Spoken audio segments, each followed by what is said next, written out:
Here comes the sun, do-do-do-do.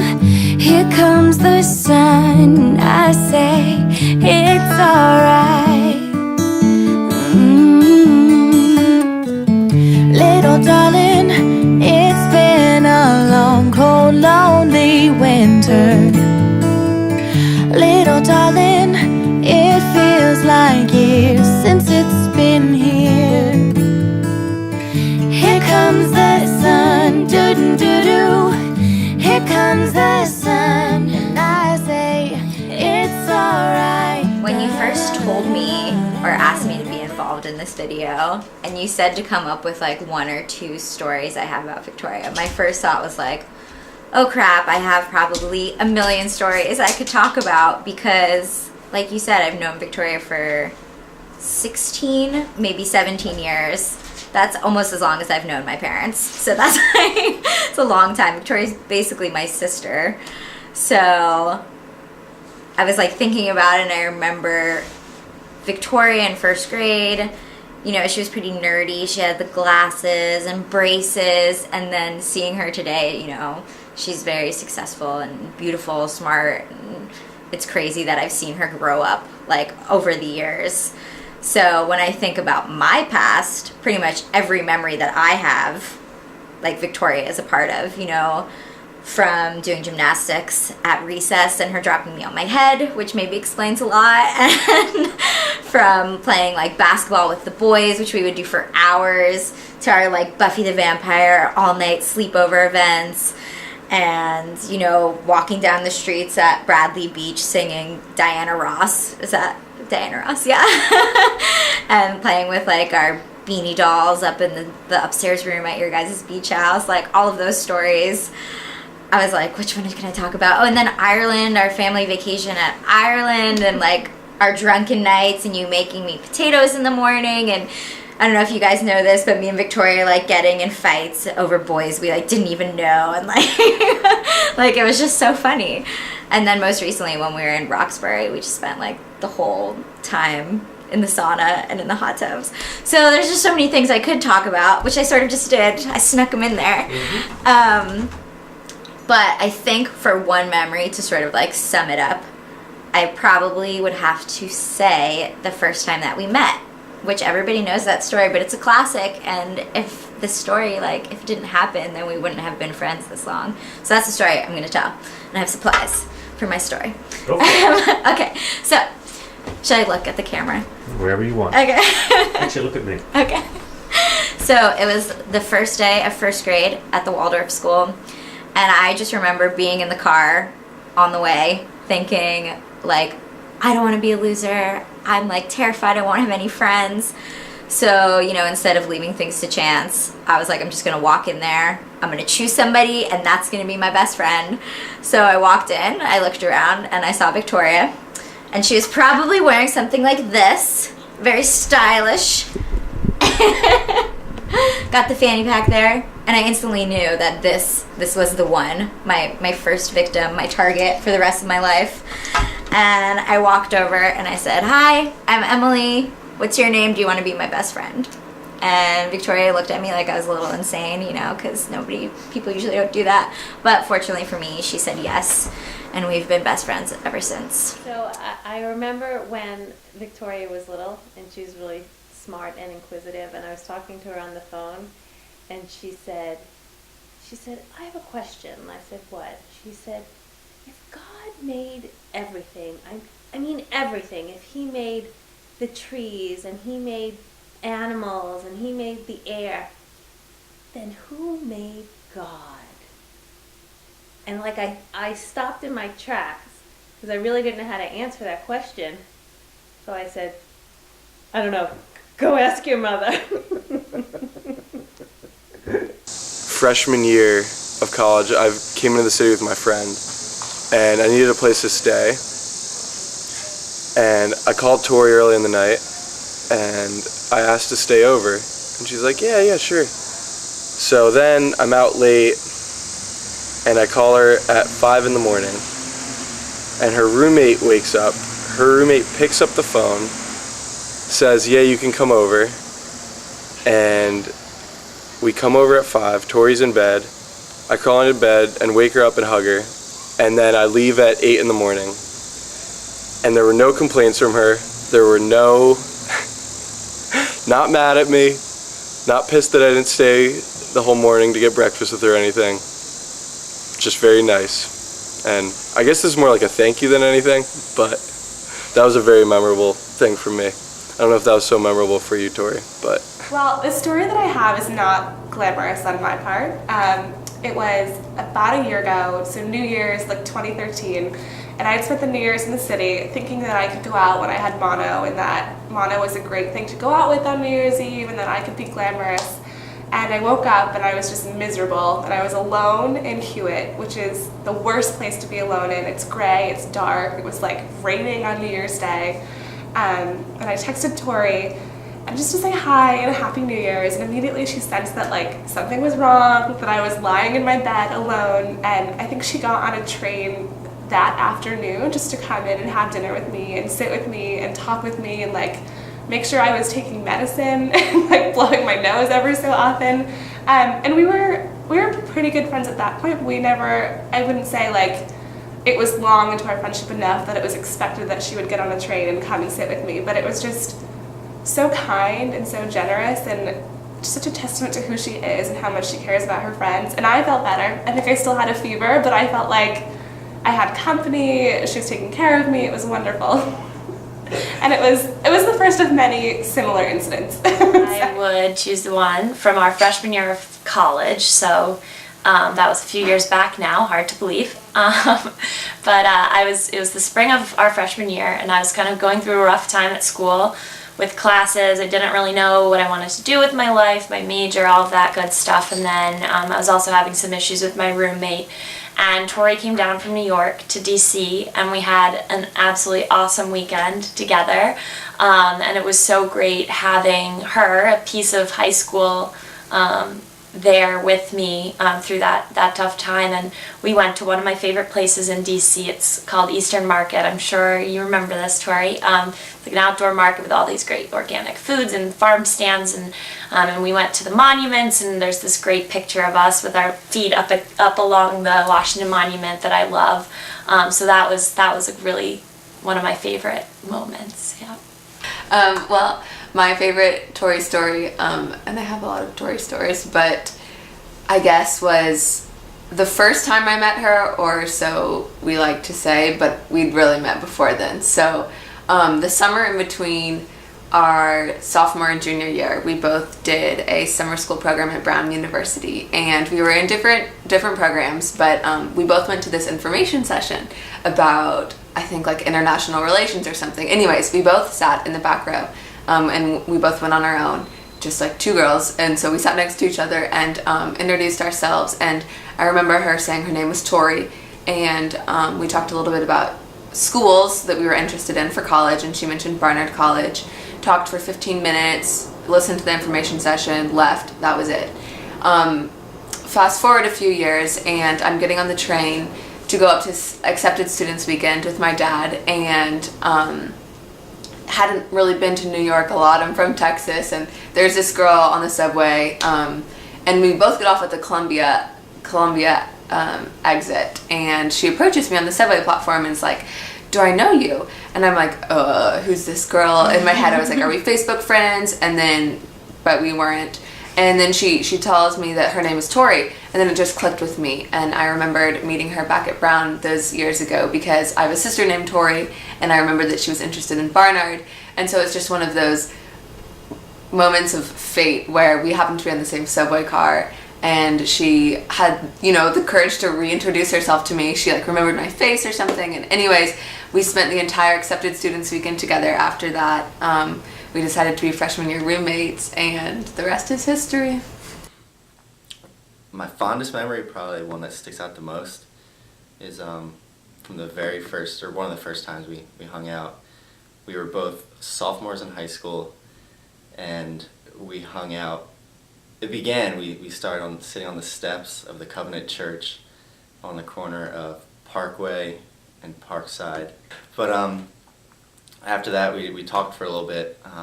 Then we walked through my neighborhood to McDonald's, which was also good because all through high school I was poor, so a nice meal over McDonald's was good. But like what sticks out more to me about the story is not what we did, but what I realized. When I was 13 years old, I was even more awkward than I am now. I was nervous, I was shy, I was all sorts of things, but spending time with Victoria, all that seemed to go away. She was easy to talk to, she was nice, she made me feel comfortable. Actually even more comfortable than I am now. I'm freaking nervous as hell.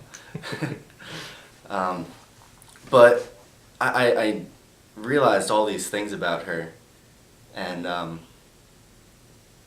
I realized that she was a really special girl, and it was one of those first times that I really started to like her and knew that I wanted to spend more and more time with her, and it was kind of the beginning. It was really the beginning. My favorite memory with Tori, it's hard to pick just one memory, but I guess one that comes to mind quickly is our flight to Cabo. And Tori, of course, being the studious person she is, insisted that she do work the entire flight. And Megan and I we'd been on spring break mode for already a week, so we were not in the mood at all. So after about 2 hours of trying to convince her to stop reading, I got her to watch the first episode of The Mindy Project with me, and she loved it, and she would stop it every minute or so and rewind it and watch it again to show me how similar I was to Mindy, and then she would pause it and explain to Megan why we were the same person, and then she would find her characteristics and Megan's characters in the other characters, and it was just one of the funniest things. I think it took us about an hour to get through a 20-minute episode. And we were laughing so hard, and we were so obnoxious. I'm sure the whole plane hated us. But it made the 6.5-hour flight go by a lot faster. So that was a great time I had with Tori. Tori and I have a lot of stories. I think like a lot of stories.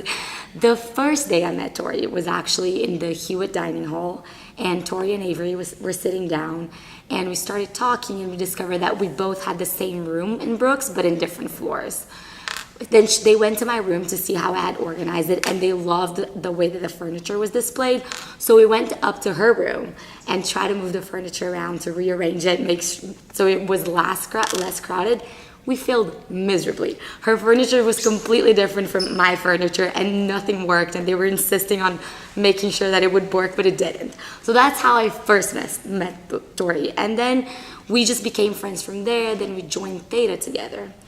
And we both had the same major, and we both had this similar internship search. So our stories range from silly stories in Theta, where we just had fun, just went out, dressed up, to very stressful moments when we were recruiting for interviews, where we were helping each other out, quizzing each other, prepping each other, to, and I think that's the biggest story that Tori and I share right now, is Skillshare, through which we're struggling, and we are building this project from the ground up, and everybody knows about it because we don't shut up about it. And I think that's probably the most memorable thing. Every time I think of Tori from now on, it's going to be about Skillshare. And then the other one is when I went with you guys to visit her at Columbia at school, and we went to that sorority event, and you and I were kind of in the corner, and I'm looking around at all the girls, and I said, or young women, and I said, wow, but they're not only smart, but they're all beautiful. And then Victoria came over, and she wanted to find out, what are we talking about? And I said, well, I was just commenting to your dad that these women are not, they're smart and beautiful. And so she said, I know, right? Aren't they? And I'm like, Victoria, you're one of them. That was so cute. There are two stories. One was she was the first person that Harlan walked with, and we have a nice video of it. He wouldn't walk with us no matter how hard we tried. He was a pretty late walker, but for some reason he just trusted her enough to walk with her. It's the cutest video. I think it's the cutest video I have. The other story that I remember well was when she came to Harlan's second birthday just to hang out and see Harlan.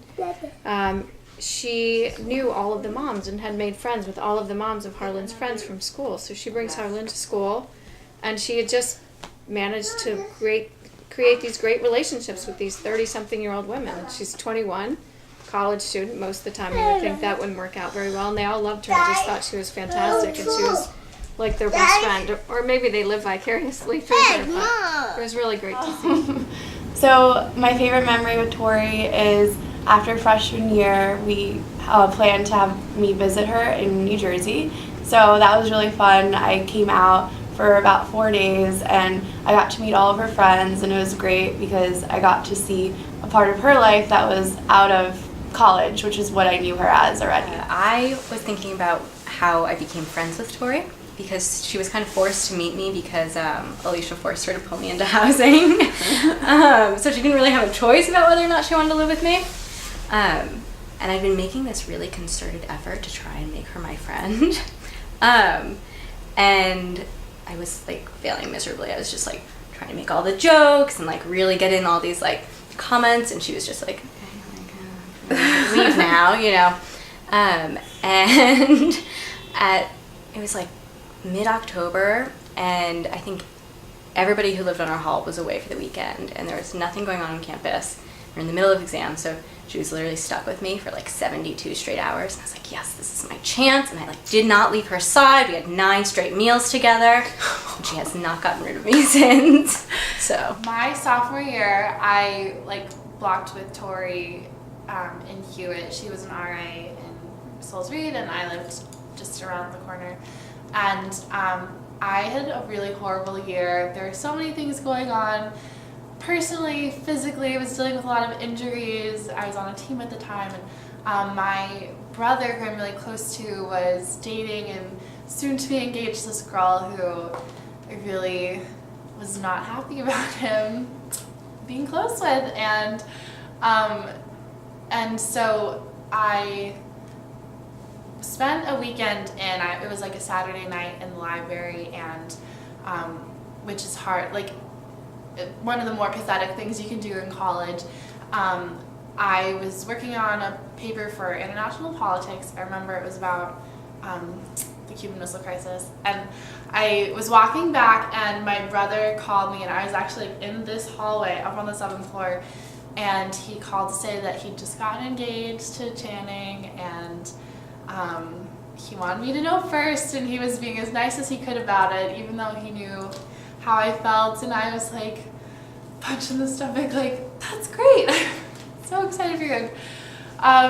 Anyway, but was devastated, and I dropped my stuff off in my room, and I started sobbing, and I like crawled over to Tori's room, and she was just about to go to bed, and she was like just immediately like could read it on my face and knew what was going on, and sat me down on her couch and rubbed my back while I blubbed unintelligently about all of my feelings, and stayed up with me for like 2 hours listening to me cry, and just feeding me chocolate, handing me tissues, and was so nurturing and kind, and knew exactly what to do. It was really just to listen and rub my back, and not be like, well, here's a solution or here's advice. Like, Tori's so emotionally intelligent and can always read exactly what people need. You saw that in Gloria's story, like without words can interpret a situation and so accurately address it, and I love her for it. My memory of Victoria as the eagle in our Eurythmy play really stands out in my consciousness quite a lot. It was a role that was not exactly in the middle of the story. It had a certain kind of peripheral importance, but it was an important role. It was also a solo. She was not accompanied by anyone else. She came out in a beautiful blue costume with long extended arms as wings, And really, it was striking. She came out there, and it was as if she were flying on the stage. And I think it was a role that really suited Victoria. She could show who she was, she could be part of the story without really taking up too much notice, but yet it had its real moment. The memory that I have is may bring back a little bit of pain for you, because we were traveling up to the Green Meadow Waldorf School, all right, and playing their girls team, and it was a tough game. We had a good team, however, and I remember that at a transition after a basket, you were heading back, I think, and you just twisted your ankle pretty badly. And if I remember rightly, you did have on a type of a running shoe which I know that you felt was very, very comfortable, and I understand that. But I remember that horrible feeling when you really cried out in a lot of pain, and we knew that your ankle was badly twisted, and we got you over to the side, and everything that then transpired, I think, to help you through that painful moment. But that for me is a real memory, because my girls they had such a strong memory of it. But I always remember in connection with that, your ability to bounce back, the way you handled adversity. And I think that is such a wonderful metaphor for what I would like you to take forwards, is that through struggles and sometimes pain, I believe that we become stronger. And I think I always felt that you were really a mature young person in how to in the way you handled those things. And even those physical ailments or things that we have to overcome, I truly believe make us stronger as we go forward. So although that's a bit of a painful memory from that nice visit up to Green Meadow with you having to have your ankle taped and iced and goodness knows what, I really felt like that's not the metaphor that I wanted to remember out of that is the overcoming of adversity, and how we can manage those painful situations and move on and become stronger. There was one time when either your mom or dad was coming into the airport. You were pretty young.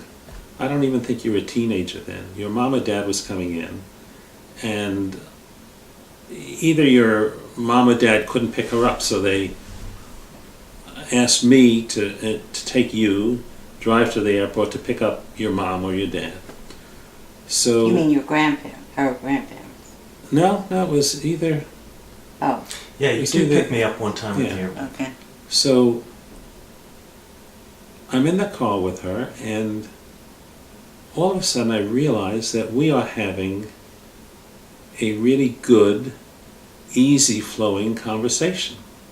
Now, this may not sound so remarkable, but I can tell you, when someone is, sub-teenager age, whether it's 8, 9, 10, and they're talking to an adult, the conversations are very often strained, not easy, but I'm saying to myself, she's comfortable with adults. That's going to be a very good trait in her later working career.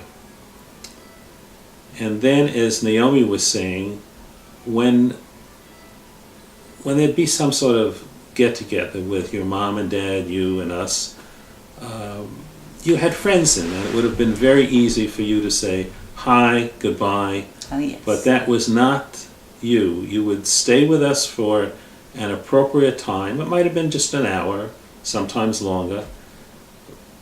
But you would, when you were staying, you would be involved with us. You would participate in whatever the conversation was. And I'm saying to myself as I'm witnessing this, a lot of teenagers don't do that. They would see you, say hi, go into their room, get on the phone, go onto Facebook. But you recognize that this is family, that you're going to participate. And I can tell you that set you apart from lots of other teenagers that I know. I remember we went to the Waldorf school. It was, I guess it was graduation. And there were art projects inside the school. You took the time to not just to point us in the direction of your projects, but to show us the projects, tell us about a little bit how it was done and what it was about. You made us feel like that not only had we come to your graduation, but you were so happy to have us at your graduation. Well, you know, in the course of a lifetime, you meet people who are charming. Yeah, that's very important in life. And you meet people who are hardworking and have all kinds of accomplishments as a result of that. You also run into people who are good looking. Now, with Victoria, what we have found, or what I have found, is that she has all these characteristics plus, and that's important. And that's the thing that I remember most about Victoria. She is certainly good looking. Wow. She is certainly smart. And that's, to me, that's the most important, because you never lose that, you know. And she's hardworking. And in recent years since we've been in Arizona, we haven't seen much of her, but we know what's going on. We know what she's doing and so forth. And it is really very gratifying. I'm Spencer, by the way, and I'm her grandfather. Dad told us he was going to make a video. He suggested that we think about things we remember, things we'd like to say to you. I hope you always find reasons to smile. I do, we do, whenever we think about you. I have this warm and wonderful feeling when you were little, and I would read to you, and we would play games, and we'd play hide and go seek, and there was a game we would play called Hot and Cold, and we would color and we'd draw. I also remember when you were little, you did not like to be confined to a car seat, I should say. And when we were visiting, you were just not a happy camper. So when we were in the back of the car, again, we would play games. We would be hugging and kissing and tickling and laughing and playing silly games. And then all of a sudden, you'd have this wonderful, bright smile on your face. I remember things that you made for me. You made this wonderful pot holder, which I have used for 15 years almost every single day. You made this Victoria sketchbook. You and Rebecca made a book of poems for us, and they were wonderful to read over the years. You have grown up into a wise and caring and beautiful and sensitive young lady. And as you go forth in life, a message for you: grab life, have fun, play, keep learning, explore, be your own person. You are dearly loved. We love you so, so very much. Hugs and kisses, Grandma and Grandpa. To reduce a person like her to one word is incredibly difficult. I'm so impressed with how poised she is. I would say motivated. Tori is by far the most reliable girl I've ever met. Superhuman. I wish I could merge thoughtful and caring together. Thought caring, maybe? Or careful. No, not careful. See, that's already a word. She's outgoing, she's strong, she's resilient. If I had to choose one word to describe Tori, it would be brave. For me, it's loyal. I choose the word resilient. My word would be integrity. She approaches everything she does in life with the utmost integrity, and I really admire her for it. The one word I'm thinking of is not something that's used to describe you, but something you should aspire towards. And that word is mensch. Definitely loyal, but not to a fault. In high school, maybe to a fault.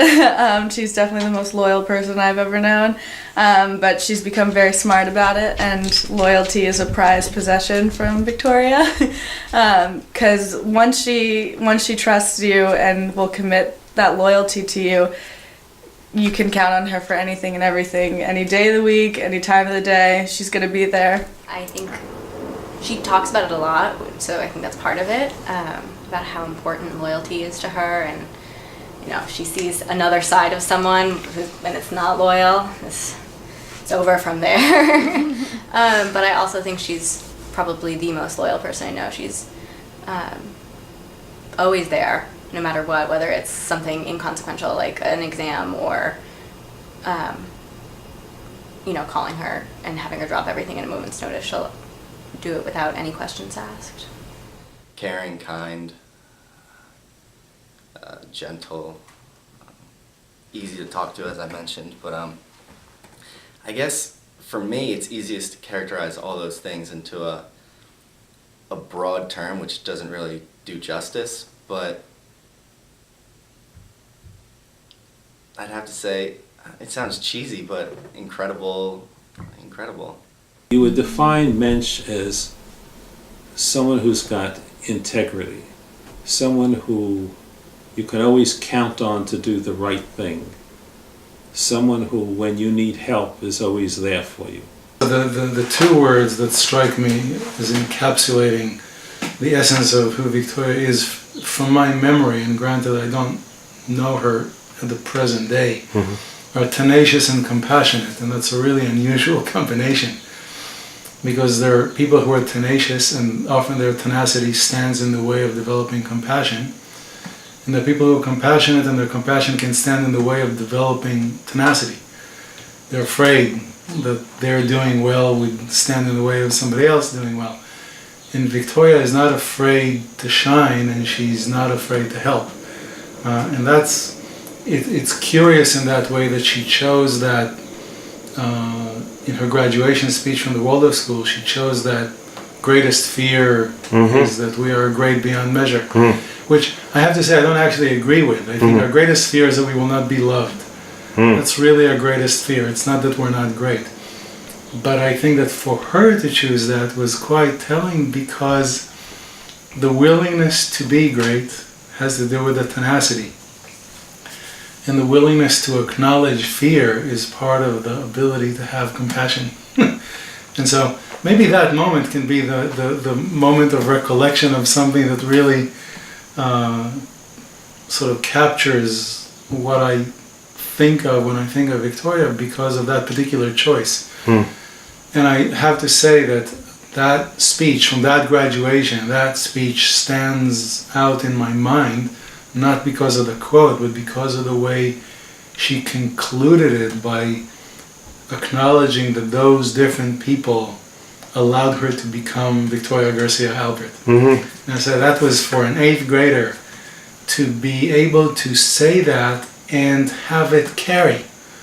It wasn't just words. You actually felt that you were seeing a budding individuality there.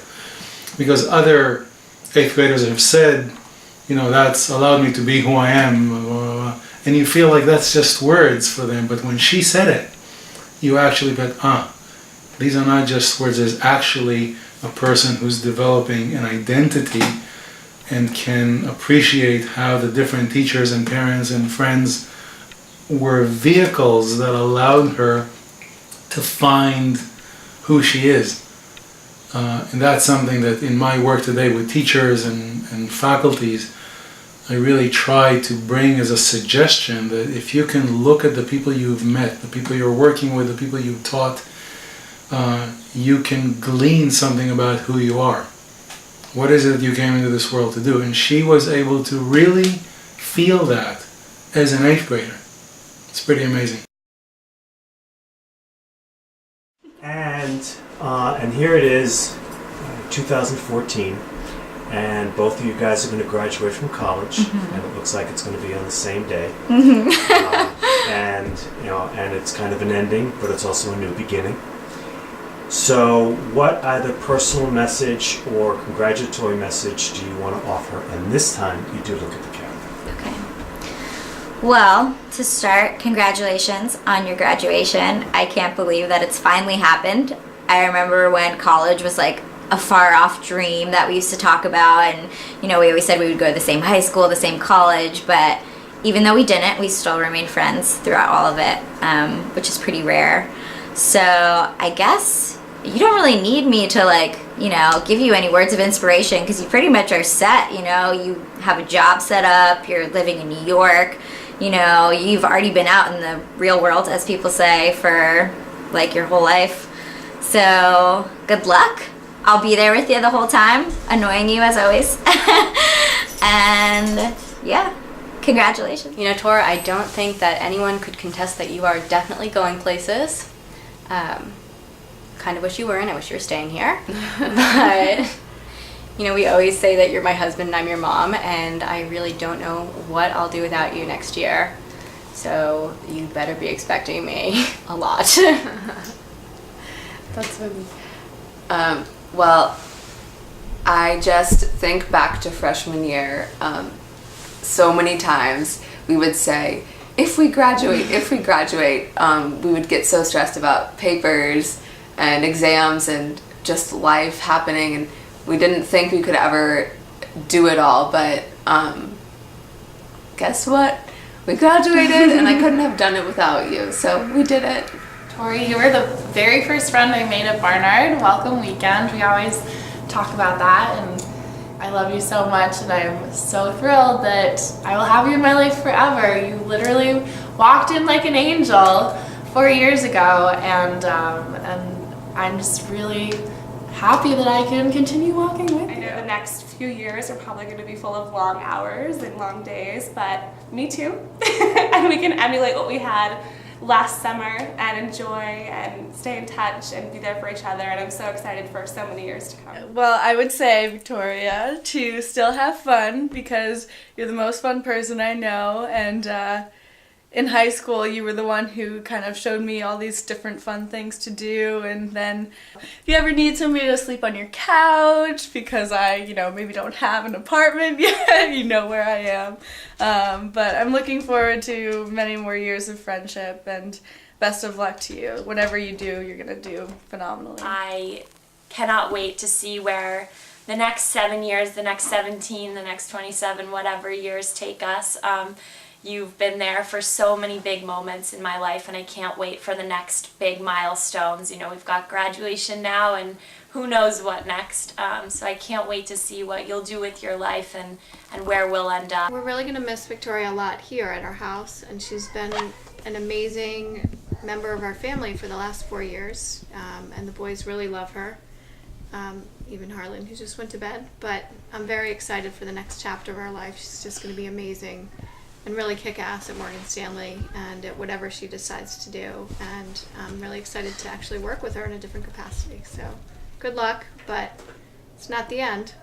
Congratulations on graduation, because it's the next step that you'll be taking, and you are very well prepared for it, and we look forward to tremendous accomplishments in the outer world. Are you going to miss her? She has to go get a job, or she's going to have a regular job. I want you to go. You don't want her to go? No, why not? I want you to come every day. She can't come every day. Why? Because she has to go get a job, because she's graduating from college. Why? Why? Because she was in college for 4 years, and then you have to go get a job. She's going to work? She's going to work, like Mommy. What? She's going to work at the same place Mommy works. Why? Because it's time. But Auntie... And Auntie Claire works there too. So maybe when you come to see me at work, you can see Victoria.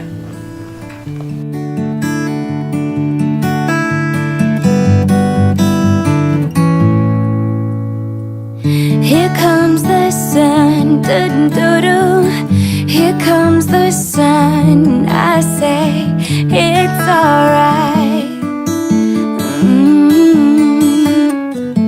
Little darling, it's been a long, cold, lonely winter. Little darling, it feels like years since it's been here. Here comes the sun, do-do-do-do. Here comes the